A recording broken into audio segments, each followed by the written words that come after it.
Hi, thank you for watching Holistic Pet Care with Dr. O. My name is Dr. Caroline O'Sullivan, and I want to first of all thank Gail Sylvia Global Media Network for making this whole thing possible. We have had a couple technical difficulties, but we're going to give it another go today.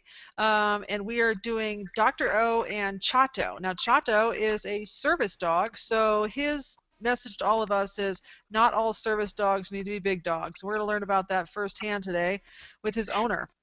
I need to tell the world that nothing on this show is meant to diagnose, treat, prevent, or cure any conditions. So if you're having any issues with your pet, please get them to a veterinary hospital immediately.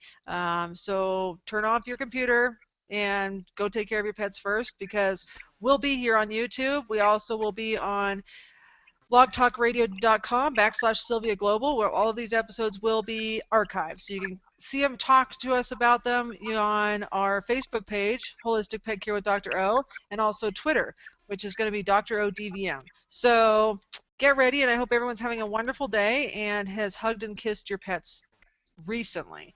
So what we're going to talk about today is service dogs firsthand with Dr.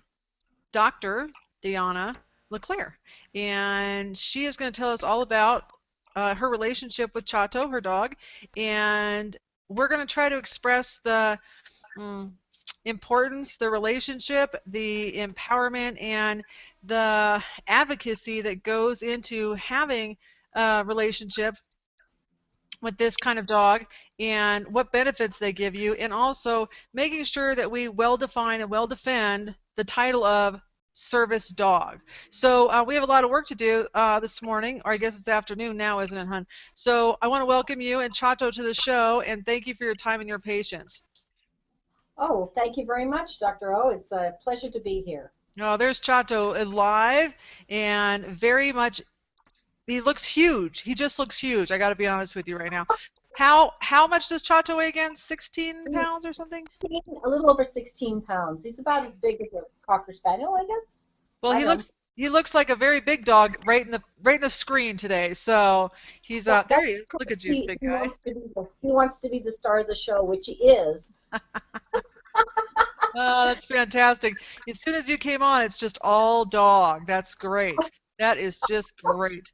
So why don't let's talk about your relationship with Chato and where it all began, if you don't mind. And what we're looking to do is just to make sure that we do as much informational and educational stuff for folks, and make sure that everyone knows that dogs aren't just four-legged fuzzy creatures, that I always stand by the thought that I think they're so much smarter than we are, and that they've got so many skills, and that this is just one of many, and I know that you're going to be able to bring it to the world in a really, really personal way. So let's get started. How did you and Chato get together? Well, Chato and I actually met Chato with all of his litter mates and adopted him because he was just so calm and peaceful in spite of everything else, and all of his litter mates were jumping and doing all sorts of stuff. And I was, of course, and I was just enthralled with him, so I picked him out of the litter. At that time, I did not know that I would need a service dog. It just so happened that his personality is just absolutely the right kind for a service dog. Okay, let's talk about that a little bit, because we've had guests on the show before that have talked about the difference between therapy dog and service dog, and that with service dogs, they can either be your personal pet dog that gets additional training and learns together with you how to service your needs, or That's very rare. Huh? That is very, very rare. Yeah. Only a certain type of dog with a certain personality. Service dogs are not pets. Indeed not. And the guest that we had on before who does training with these guys made that exact point, that it's so rare that you would have that connection and that relationship before the need came up, and that you would develop training later on. And so it's not an easy thing to go through at all. The training, whether it's purpose bred dogs that are raised by families until they're about what, 18 months old, and then they meet their person and to see if that meshes together. Or in some cases, they're even lucky enough where they can get dogs out of shelters or out of rescues and things that have the personality that you're talking about, right? That one in a lifetime, nice, calm demeanor. So you want to tell Yeah, us how it is that we got Chato into training or what was required for him? sure. I'm going to put him down. He doesn't Yeah. want. He's going, okay, Mom. I did my thing. I'm already famous. Don't even worry about it. I'm already famous. So. Oh my. Um, I'm sorry. Can you repeat the question, Dr. O? When we have talked in the past about the amazing abilities of service dogs, and that it's very rare that somebody would be in a relationship with them as a pet owner and pet, and Yeah. then transition into a service dog, because you have to have that demeanor, you have to have the training, and you have to have that commitment to do things together that aren't easy to change that kind of relationship. So it's rare, just like you pointed out, right? So, and then 1 million. yeah, Yeah. right. So, and then the other situations are where you have puppy raising, where these animals are purpose bred and raised for personality and for intelligence and those types of things. And then in some cases that are also very rare, you can find these dogs in shelters or in rescues and such that I think probably have those personalities or the skill set that you may have been drawn to in Chato when he was just, what, 8 weeks old. So, Right. if you wouldn't mind telling us, what did you guys have to go through when you you needed him to be more than just hang out with me on the couch type dog? Right. Right. Well, my disability is such that it progresses, and uh, I don't have the ability to stop that. It's uncontrollable and progresses on its own rate. So, what happened with me is that the disease progressed to the point where I needed to have a service dog in order to help me with day-to-day functions, most especially with balance, and he can also tell me when I'm feeling fatigued and I might trip and fall just because I'm not able to focus as well as I should. Falling for me is disastrous. He also he helps me with mm, picking things up because I'm losing the ability to be able to bend down Bent and down. pick things up off the floor. So he does that for me as well. Now when you guys started the training, you were at a certain level of disability. Is that fair to say? And that it's progressed to where Yes. his Chato had to learn new skills, or do you guys do that together, or how does he keep updated to what you need? And then the biggest question is, how the heck does he even know? Okay, good, all good questions. Oh, first of all, I wanted to go back a little bit, and that is that you can't just turn your pet into a service dog. First of all, the dog has to go through training, about 6 months worth of training, Wow. and yeah, it's 6 months. So he was actually separated from me for 5 months of that time. Wow. And then last month, then we were trained together, and also for so that people know that not of course every pet, like we had said, can be a service dog because they're a certain temperament. They have to be show abilities in many different areas, including not being aggressive, etc., etc. But in our case, he already had very, very good basic training. I'm used to dogs, and I was able to give him the basic training, so that he had that. Um, anyway, then he had to go through um, a test, an exam, whether or not he would be accepted to be trained as a service dog, and he passed with flying colors. So then And then and the and 6 months. what kind of test was that? Was it a temperament test? Was that just to get accepted into the program? And I'm getting reminiscent of like getting accepted into vet school. You had to do so many things to prove you were worthy just to get into the training. So what did Well, he you have to? got, yeah, you hit it right on the nail. You absolutely did. Yeah, he had to go through a lot of different types of tests, like temperament, like intelligence, like ability to bond, and of course he and I had quite a bond, and we had all of that going for us.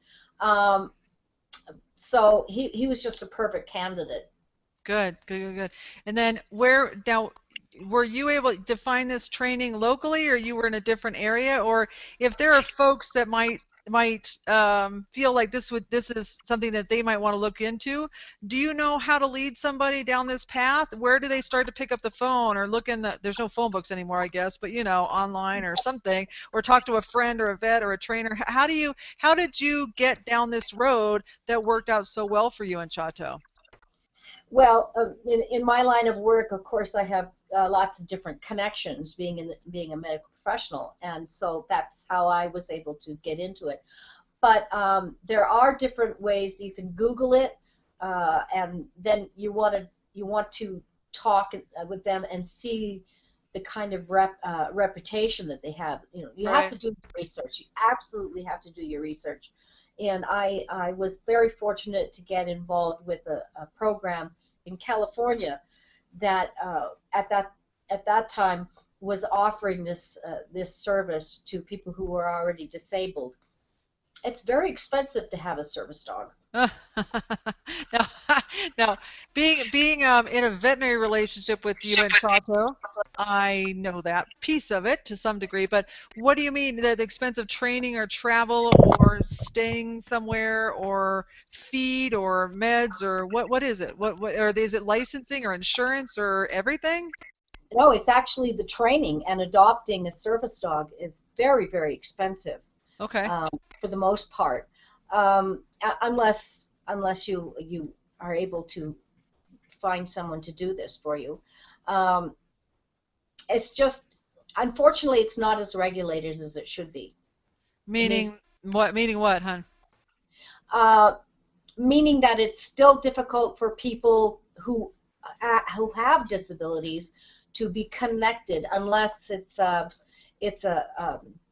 popular, so to speak, a popular disability that people understand, like being deaf or blind. There are schools that train dogs, and it's very hard for a potential handler or owner to be accepted into those programs.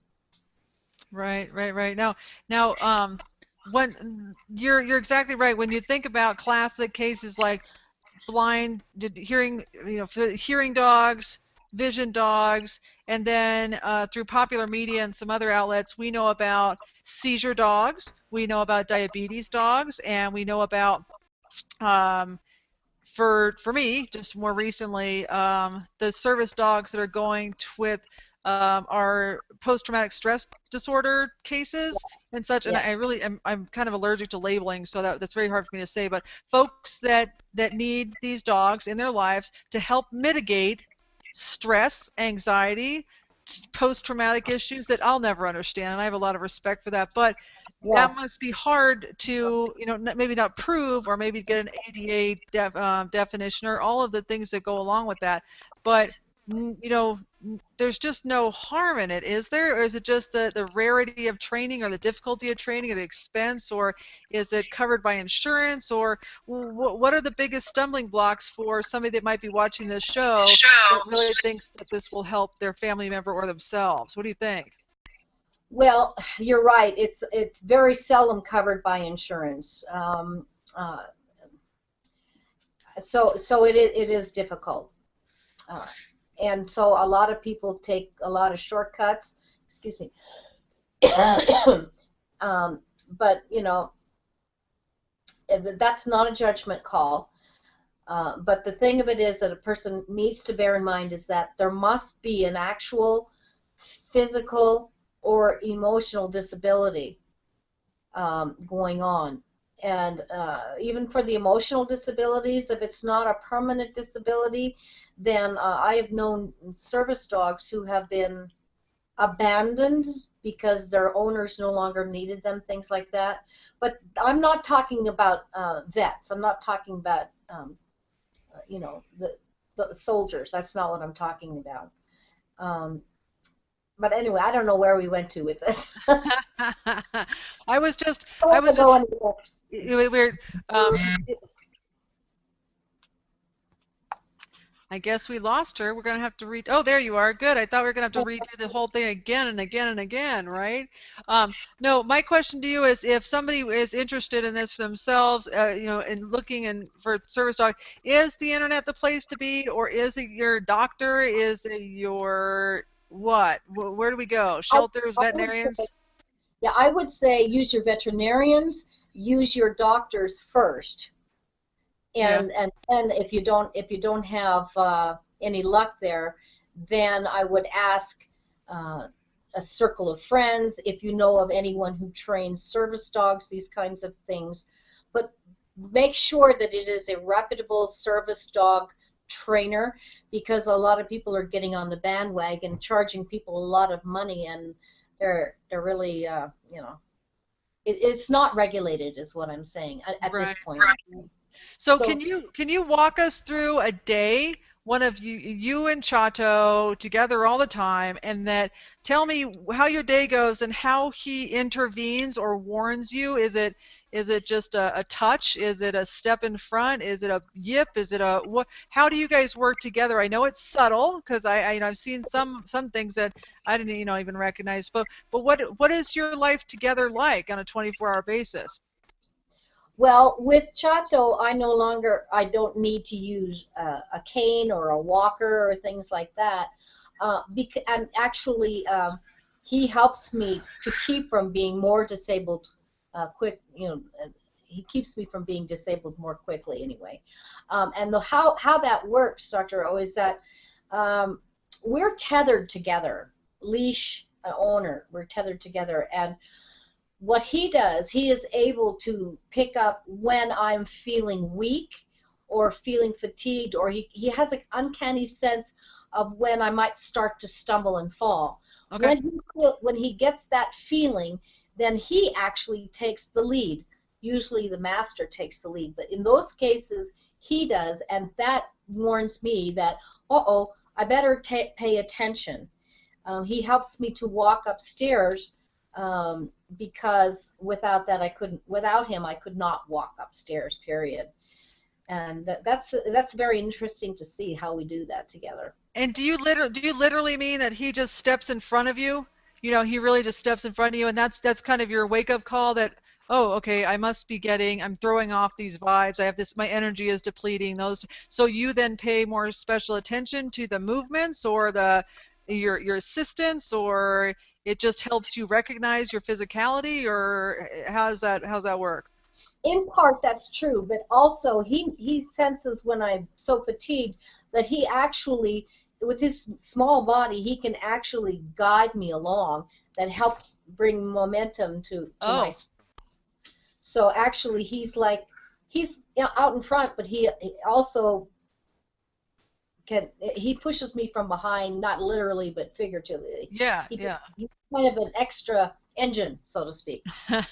but but the relationship you guys have works. I mean, you recognize it and you do whatever you do, and he's your engine and your guide and those types of things. So whatever it is that relationship you guys have, although it's hard to define in words for folks like myself that don't live it every day, it works. So as hard as it is maybe to say, but you need him. Is that fair? Is that you need him to provide I you your I service? absolutely need him. Yes, we Good. we are we're a symbiotic unit.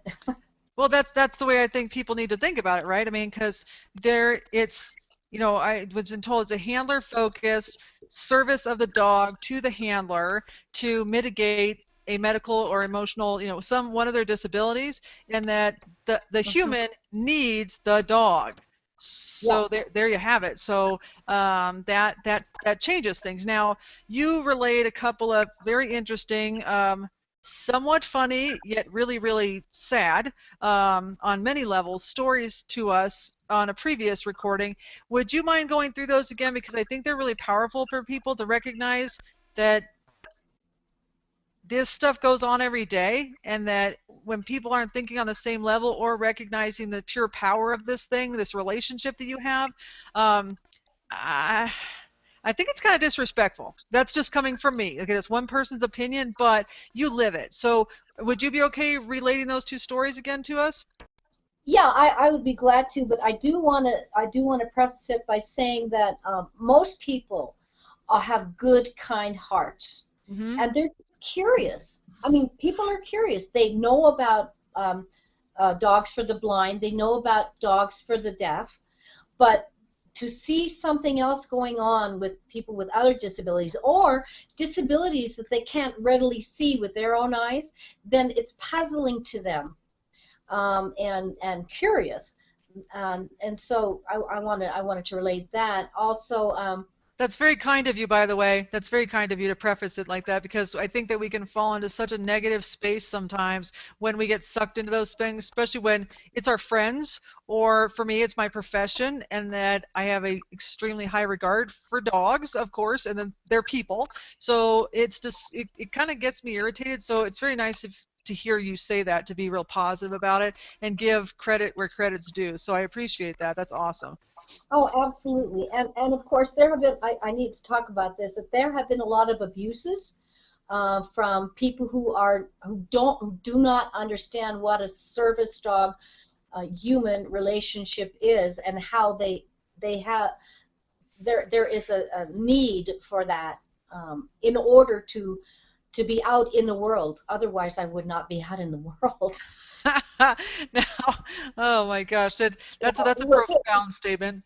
That is yeah, a we, we profound just we statement. just don't want to be like the children of olden times, when you're seen and not heard, Oh, or not seen and not heard. okay, You don't make fun of that because that's actually the way I was raised, to be seen, not heard, know. and stand in the corner until I call you. God bless my father. But yeah, Yeah, so that I think that that plays into some of my little tics and neuroses as well. You just don't know, do you? But for you to be a grown adult and to be seen, not heard, I understand exactly what you're saying. Stuck in the back bedroom, not talked about at the dinner table. I know, I understand what you're saying. So that's not fun at all. Not fun at all. So no. so Those relay our stories to us so we can understand in a very personal way. Oh, okay. Well, I got lots of really cute little ones. One that just makes me laugh, and I think it's because people see it, but they can't understand it. I'll be in a store with Chato in his service dog vest. Oh, and by the way, if you see a dog with a service dog vest, he is working. Yes, yes, yes, And yes. I'm often asked, "Oh, is he working?" Because they can't see. Like, I'm not blind and I'm not deaf. So that makes me laugh. And then there are those kind-hearted people who see this cute, lovable little service dog, and they just want to hug on him and talk to him in baby talk, and you know how people are. And Yes, yes. it's all really good, except for the fact that that distracts me and that distracts him, and it puts me in physical danger when that happens. So please don't distract a service dog, even if you can't see a disability. There is a hidden disability Yeah. That's that we don't important. see. That, that So that's that's very important, and that you had relayed that the services that Chato provides you, and the services that a police dog provides a police officer, and the service that bomb dog provides, an EOD officer, or that a service that a bigger dog, right, a bigger dog for the blind or for the deaf or for seizures are they can see, like you said, the disability with a cane or whatever it is, right? So they don't maybe not pet these dogs. Or I asked you before, some of the vests say working dog, please do not pet, and you told me that Chato's too small to have all those words on his vest. I thought that was so funny. so like we just need to get him like a little cart that says don't touch me, I'm working, right? But your your point is very well taken, that he, him being distracted puts you in danger. That's very yes, powerful, right? He's doing a job, and he's doing a job 24/7, but out in public, he is on duty, on duty. yes, So as much as you want to hug him and touch him and play with him and admire him, and talk to him. yeah, yeah, exactly, right. So, and it's tough. Don't get me wrong, because he's so darn cute. But I think it's an important message to get out to folks. Now, you had told me about an incident with somebody wanting to have a dog just like yours to go on a plane together. Yes? Yes, Yeah. yes. I was sitting in a restaurant and with a group of friends, and Chato was sitting by my side because he can't be under the table. He's too small for that, and he can get hurt underneath there. So Oh boy. the bigger dogs, of course, they lay down under the tables, but the little dogs, the ADA rule actually is 5 inches from the top of a table. So he sits in the booth with me, but he lays down and he's always 5 inches or more away from the top of the table. Oh God. I But guess it does pay to be small sometimes. Yeah. That's funny. but it has pros and cons. But anyway, this lady noticed him next to me, and she came over, and I equated with the, you know how people want to come and pet and pat a pregnant woman's tummy, just Yes. like hello, excuse me, there is personal space here. But anyway, she came up to me and she was talking and cooing over Chato, and she said, "Is it true that dogs can fly in the planes with you and you don't have to pay for them?" And I said, "If he's a service dog, then yes, he travels with me." And she said, "Oh, well, how do you get that? Because I want to take my dog with me." She was not a disabled person. She just wanted to be able to take her dog everywhere that she went.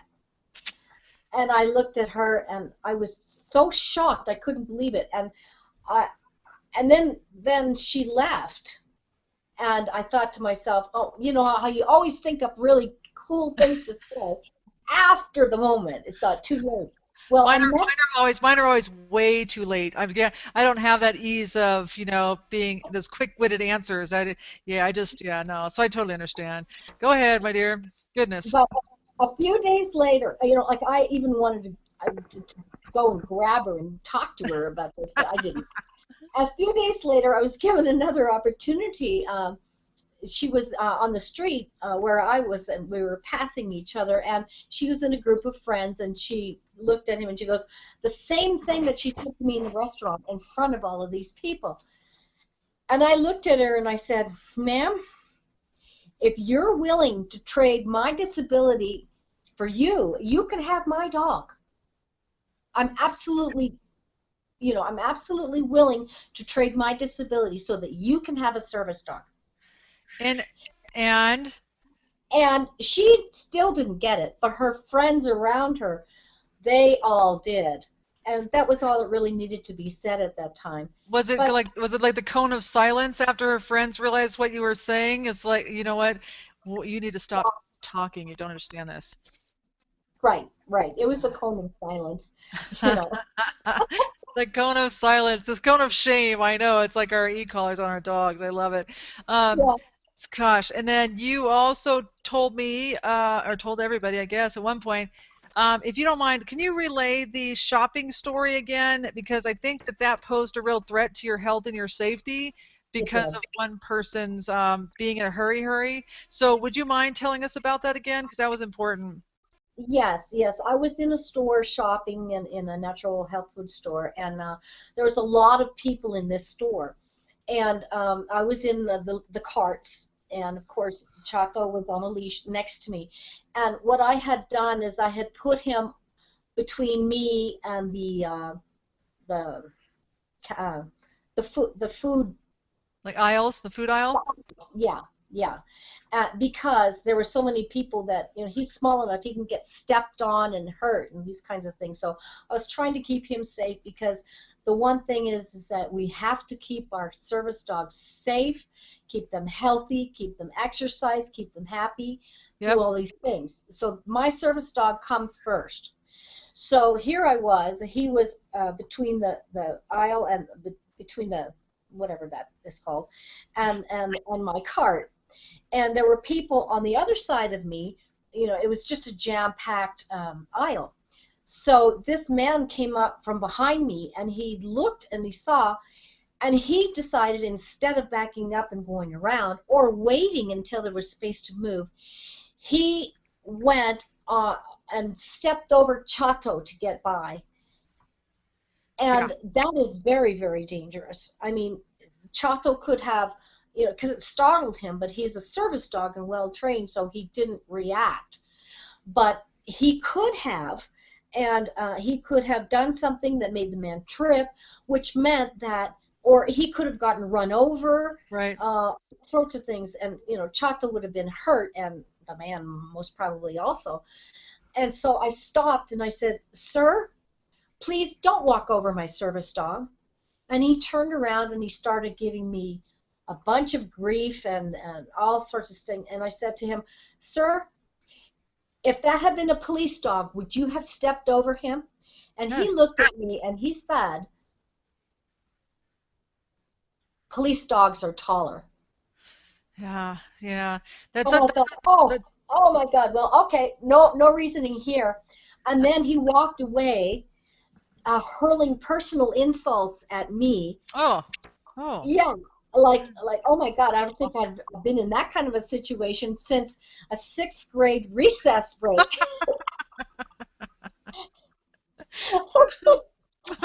That's Wow, funny. where do these people come from? But I do Oh, have to say that most people are not like that. Most people are just kind-hearted and they're curious. yeah. Yeah. That's what I have to say about that. But also, some of this man's reaction, although that was pretty outrageous, it's becoming a census with a lot of people because I live in an area where there's a lot of abuse of masquerading a pet as a service dog, and Tell us a little bit about that, because that's important, right? Because we want to make sure that these dogs are held in the highest regard, and that the abuse of the limits of language and the ability to get stuff on the internet is really impacting the yes, perceived importance of these dogs. And so let's try and talk about that in a real factual type of way. And that if there's a way for people to know the difference, that would be great. And I know a little bit of legal language, but that's going to get a little bit involved. So as a person that deals with it, lives it every single day, please share. sure. Well, service dogs, for one thing, are in total control of the environment. And so they are not aggressive. They don't go around sniffing around different places. They don't go around lifting their legs in grocery stores, for example. Yes. They don't bark at people. They don't growl at people and things like that. They're just they have very a calm demeanor. They're very self-disciplined, Yes. um, Yes. the best you could possibly imagine. So if somebody has a quote unquote service dog with one of these cute little service dog vests they got over the internet, like in hot pink or things like that, you know, it's not good. And the owners, the handlers, they don't know very much about ADA law. So one of the things you might, if you think that the dog is not, it's suspect. One thing you cannot do is ask the person what their disability is. That's against the law. You cannot. Correct.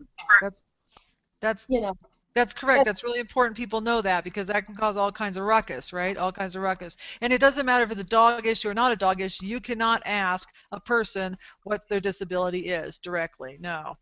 and a great analogy for that is going up to a total stranger and asking them what they do in their bedroom. Right.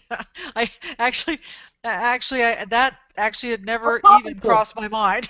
That had never crossed my mind, but it's a wonderful analogy. But nope, not, it hadn't crossed my mind as an analogy, but it hadn't crossed my mind as even a question that you would think about asking another human being, right? So, wow, exactly. that's a that's a good one. That's a good one, Deanna. That's a good one. But what you can do is you can ask this person, what does your service dog do for Do you? for you. That's exactly right. What does your service dog do for you? Yes. And What does your then, service dog do for you? And if they cannot give you an answer like, well, I won't give you answers because, cuz, but people who have bona fide service dogs are very well versed in ADA law, Americans with Disabilities Act law. Yeah. and they know exactly what you can do and not do, and what functions the service dog serves, etc., etc., etc. Right, right. Now that's a It's such that's obvious.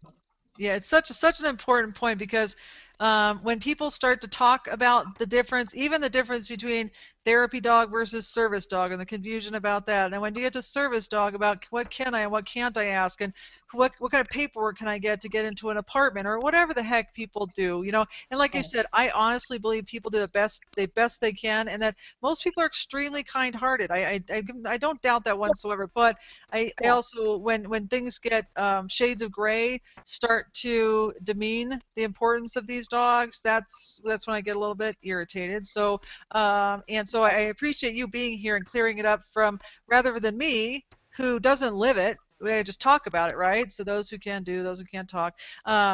But it's important to hear it from you because you live all those step over my dog, bad mouthing, sixth grade Sandlot incidences, and can I have one of your dogs without your disability so I can get on a plane for free type stuff. You know, so I can't even imagine because you're so much more well-centered than I am, because I would have been very upset about both of those things. So, and I imagine it goes on with many people all the time just because of our overall ignorance about the subject. So I really, really appreciate you being here and Well, talking to us about these things. Now, go ahead. it's blowback, and we disabled are reaping the blowback from these people who abuse uh, and masquerade their animals.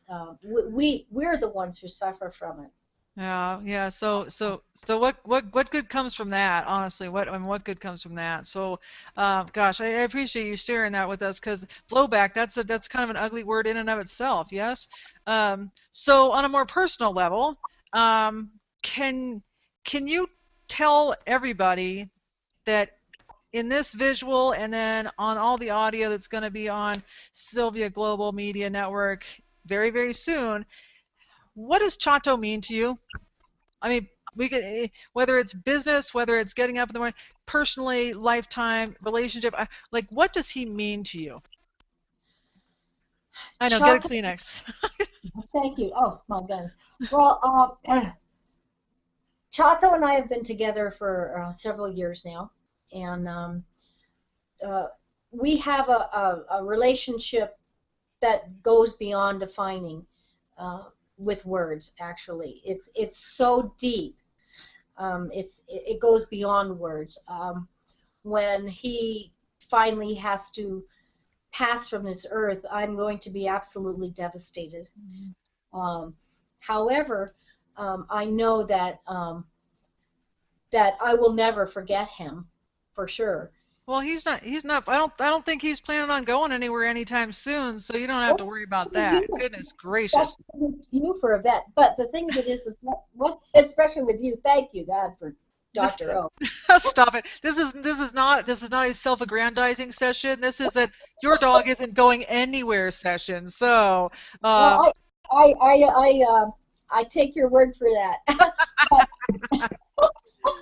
but the thing of it is that he means freedom to function in the world. yeah, If yeah. he wasn't, if he was not in my world, then my world would be exceedingly small. Ah, right on. That's good words. Those are good words. Good, very nice. So I can tell you just from my recent experience, and this is very secondhand, tertiary type stuff, is that and everyone here will know it soon. My pit bull just recently got a cart. You guys know about that, the Eddie's wheels, and when he got his mobility back, his ability to move freely without a mechanical device, a strap or a human strap to them, or dragging himself along. Like he got his cart and off he went, and he was an ambulatory, big, black, scary robo pit bull again. He he was liberated. I mean, you saw joy again in him, and so the idea of having your mobility and having your ability to be somewhat independent of gosh knows what. And at one point, we had him at the park in his cart, and somebody walked up to us and said, this is the first day, and I said, yeah. It's second day in his cart, and he goes, I understand. And the guy pulls up his pant leg, and he had a prosthetic leg. So I Mm. almost started crying. I was like, oh my God, and this was a stranger, just, and the guy just says, he goes, that I think is the coolest thing I've ever seen done for a dog. And he just had this heart-to-heart connection with my dog based on his newfound independence through mobility. So, like I said, this is a very tertiary experience, but with that heartfelt, heart swelling, tear jerking, grab me a box of Kleenex moment of joy. Yeah, I mean, yeah. So, your relationship with Chato and his ability to give you maintained independence, I agree with you 100%. It's got to be beyond language. It's got to just be beyond words. So, and I would think, or I would hope that everyone that's got a service dog has a like experience. I mean, I not only love my dog and I not only need my dog, but we have something together that we wouldn't have separately. Is that a fair? Yes, It's yes, language. I know it's limiting, but absolutely.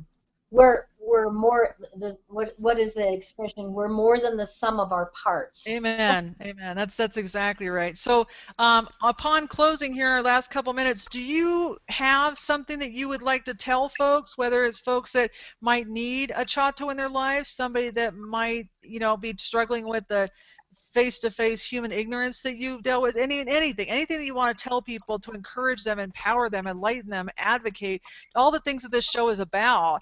I need to hear it from you because it's your show. It's your show. Go at it.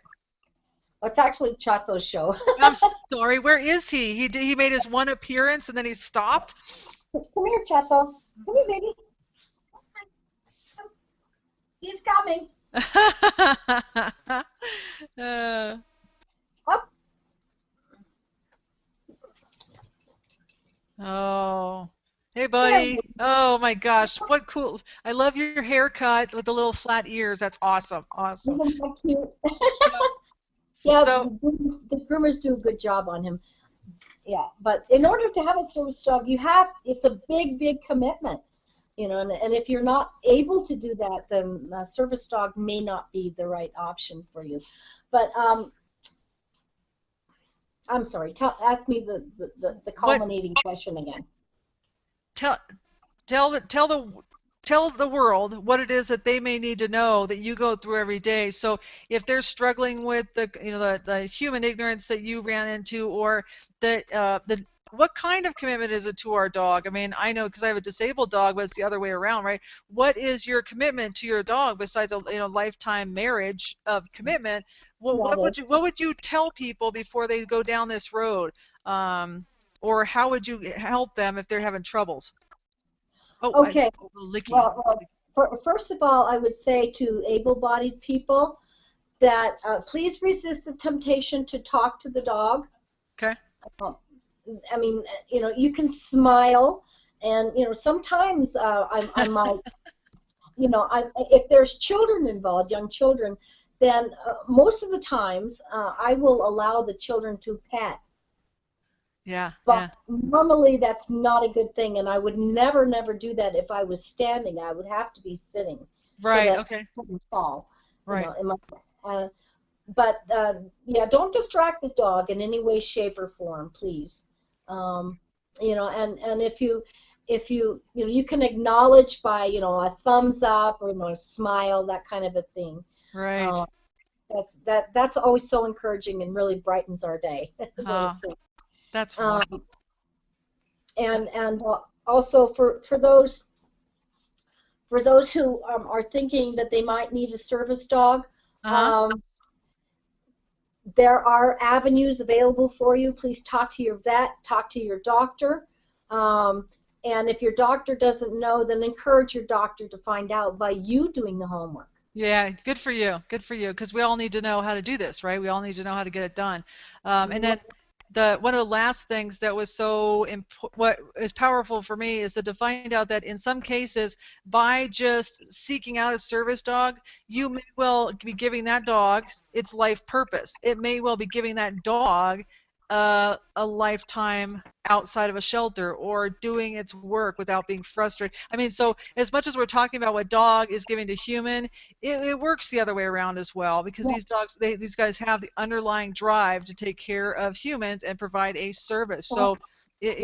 we're working together with this. This is what makes it a holistic pet care topic, isn't it? Because we're all working together. Whether it's your doctor, it's your doctor, your human doctor, you all the money and time and effort and care and love you put into him, and vice versa, and all the training. So um, I don't actually know how to thank you enough, hun, for being on the show. You've brought in so much information to the world, and I want to make sure that everybody knows that we're not going anywhere. So if you want more information on this topic, please get a hold of us on Facebook, okay? Holistic Pet Care with Dr. O.